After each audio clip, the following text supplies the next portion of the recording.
आज है 7 फेब्रुआरी 2026 शनिवार। एबे आसंतु देखिबा आजिर मुख्य समाचार ओडिशा और देशर बड़ खबर गुड़िकर नजर पकेबा।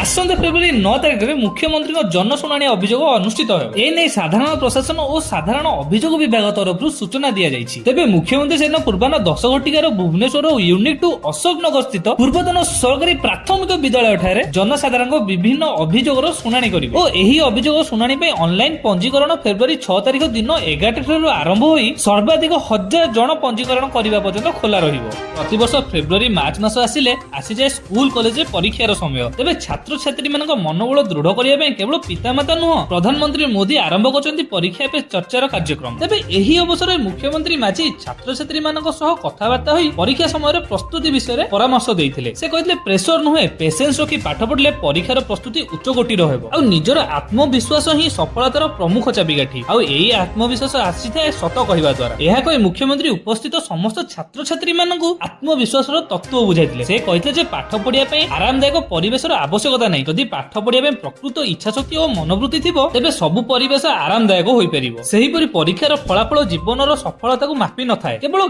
ज्ञान आहरण करिवार मार्ग को बाछिबार आवश्यक रहिछि। ज्ञान ही तुमको सुखाइबो और आगु बढ़िबार जीवन कौशल प्रदान करिवो। खाली अधिक नंबर रखिथिबा व्यक्ति ही सफलतम व्यक्ति ए भूल धारणा को आपण आपणैबे नहीं। तेणु परीक्षा पे विचलित न होई एहाकु आमे हस हस मुहरे सामना करिबा और आगु बढ़िबा। आ मोर दृढ़ विश्वास तुम मानकु निज निज परिश्रमर मूल्य निश्चिंत भाबरे मिलिबो। मोर आशीर्वाद सर्वदा तुम सहित अछि। मु सबु छात्र छात्री मानक परीक्षा रे सफलता कामना करूछि बोली मुख्यमंत्री कहिथिले। आज सकाळु सकाळु कोर्ट को बोमा धमक मिलिबा परे कोर्ट परिसर खाली करा जायतिला। तेबे घटनास्थल रे बोमा निष्क्रियकारी टीम पहुंची खानतलासी आरंभ करिथिले। एहारि भितरे नवीन पटनायक चिंता प्रकाश करी निज एक्स रे ट्वीट करी लिखिचंती जे कटक पुरी फुलबाणी और जाजपुर जिला कोर्ट को बोमा धमक आसीथिबा विषय जानि मु बेस चिंतित अछि। किछि दिन तले संबलपुर कटक और देवगढ़ जिला कोर्ट को बोमा धमक आस्थिला। हेले एजाय एपरि मेल केउठु आसुची एथिरे कहार संपृक्त अछि ताहा पुलिस लोकलोचन को न आनी परिबा समस्त को आश्चर्य करूछि। आ एपरि संवेदनशील घटना को राज्य सरकार हालुका भाबे न नियंतु। सेहिपरि स्थानीय जनता मैदान ठारे फेब्रुआरी 14 रु 26 तारिख पर्यंत तोषाली स्वदेशी मेला आयोजन हेबाकु जाउछि। चलित वर्ष थीम रछि स्वदेशी एवं आत्मनिर्भर। मोट 840 टी स्टॉल आयोजन होइछि। तेबे 20तम स्वदेशी मेला उपलक्षे स्थानीय एकाम्र हाट ठारू प्रचार रथ गडिछि। एही कार्यक्रम रे हस्ततंत्र बयन और हस्तशिल्पी मंत्री प्रदीप बळ सामंत मुख्य अतिथि भाबे जोगदे यार शुभारंभ करथिले।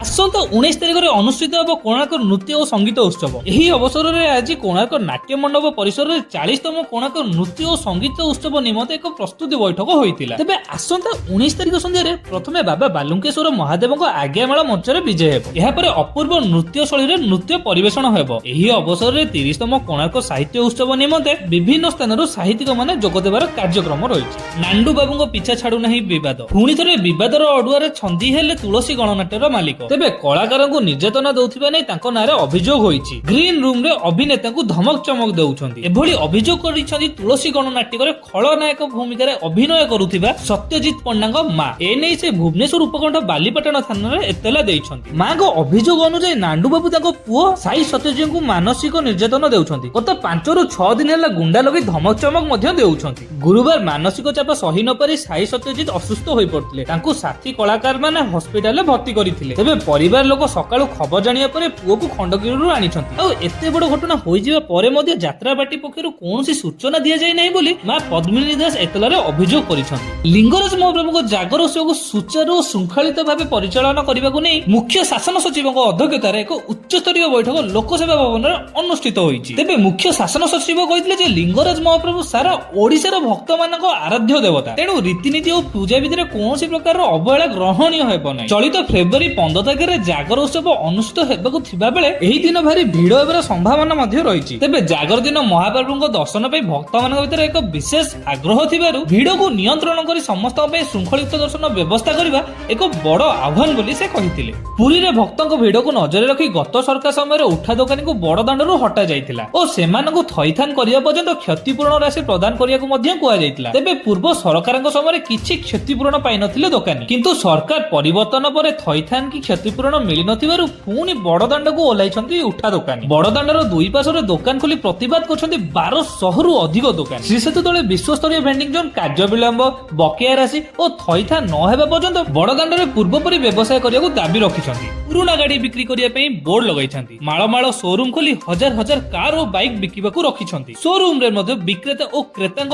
ଲମ୍ବା ଲାଇନ ଲାଗୁଛି, କିନ୍ତୁ କିଣା ବିକା ବେଳେ ସରକାରୀ ନିୟମକୁ ବାଏଁ ବାଏଁ ଉଡାଇ ଦଉଛନ୍ତି। ତେବେ ପୁରୁଣା ଗାଡି ବିକ୍ରି କରିବା ପାଇଁ ଜଣେ ଡିଲର ମାଲିକକୁ ପ୍ରଥମେ ପରିବହନ ନିକଟରୁ ସ୍ୱୀକୃତି ଆଣିବାକୁ ପଡିବ। ସେହିପରି ଅଣସ୍ୱୀକୃତିଗତ ଡିଲର ସାରା ରାଜ୍ୟରେ ବେଶ ସକ୍ରିୟ ଅଛି। ମିଛ ପ୍ରତିଶ୍ରୁତି ଦେଇ କାର ମାଲିକଙ୍କଠୁ କାର ଓ ବାଇକ୍ ନେଇ ଆସୁଛନ୍ତି, ଆଉ ଏସବୁ କିଣାବିକାରେ ସରକାର ସହ ମାଲିକାନା ବାବଦକୁ କ୍ଷତି ସହୁଛନ୍ତି। ଅନ୍ୟପଟେ ଅଧିକାଂଶ ମୂଲ୍ୟବାନ ପାର୍ଟସ ଖୋଲି ନେଇ ବିକ୍ରେତାଙ୍କୁ ଠକୁଛନ୍ତି। ଆଜି ଦେଶବ୍ୟାପୀ ଧର୍ମଘଟ କରିବେ ଓଲା, ଉବେର ଓ ରାପିଡୋ ଡ୍ରାଇଭର ମାନେ। ଅନଲାଇନ ପ୍ଲାଟଫର୍ମରେ ଚାଲୁଥିବା ଏଗ୍ରିମେଣ୍ଟ ବା ମାଲିକ ମାନଙ୍କ ଶୋଷଣ ବିରୋଧରେ 6 ଘଣ୍ଟିଆ କାର୍ଯ୍ୟ ବନ୍ଦ ଡାକରା ଦିଆଯାଇଛି। ତେବେ ଏହି ବିରୋଧ ପ୍ରଦର୍ଶନକୁ ଅଲ ଇଣ୍ଡିଆ ବ୍ରେକଡାଉନ ନାଁ ଦିଆଯାଇଛି। ଆଉ ଏହି ଆନ୍ଦୋଳନ ତେଲେଙ୍ଗାନା ଗିଗ୍ ଓ ପ୍ଲାଟଫର୍ମ କର୍ମଚାରୀ ସଂଘ ଦ୍ୱାରା ପରିଚାଳନା ହେବ, ଯାହା ଦ୍ୱାରା ଅନେକ ସାଧାରଣ ଲୋକ ଯେଉଁମାନେ ଓଲା, ଉବର ଓ ରାପିଡୋ ଉପରେ ନିର୍ଭର କରନ୍ତି ସେମାନେ ସମସ୍ୟା ଭୋଗ କରିବେ। ଓଡ଼ିଶାରେ ଗରିବ ଓ କର୍ମଜୀବୀ ଲୋକଙ୍କ ପାଇଁ ଶସ୍ତା ଘର ଭଡ଼ା ବ୍ୟବସ୍ଥା କରିବେ ରାଜ୍ୟ ସରକାର। ତେବେ ସହରରେ ଖାଲି ପଡିଥିବା କେନ୍ଦ୍ର ଓ ରାଜ୍ୟ ସରକାରଙ୍କ ଘର ଓ ଭବନ ଗୁଡିକୁ ଭଡା ଘର ଭାବେ ପରିଣତ କରାଯିବ। ସହରକୁ କାମ କରିବା ପାଇଁ ଆସୁଥିବା ଶ୍ରମିକ,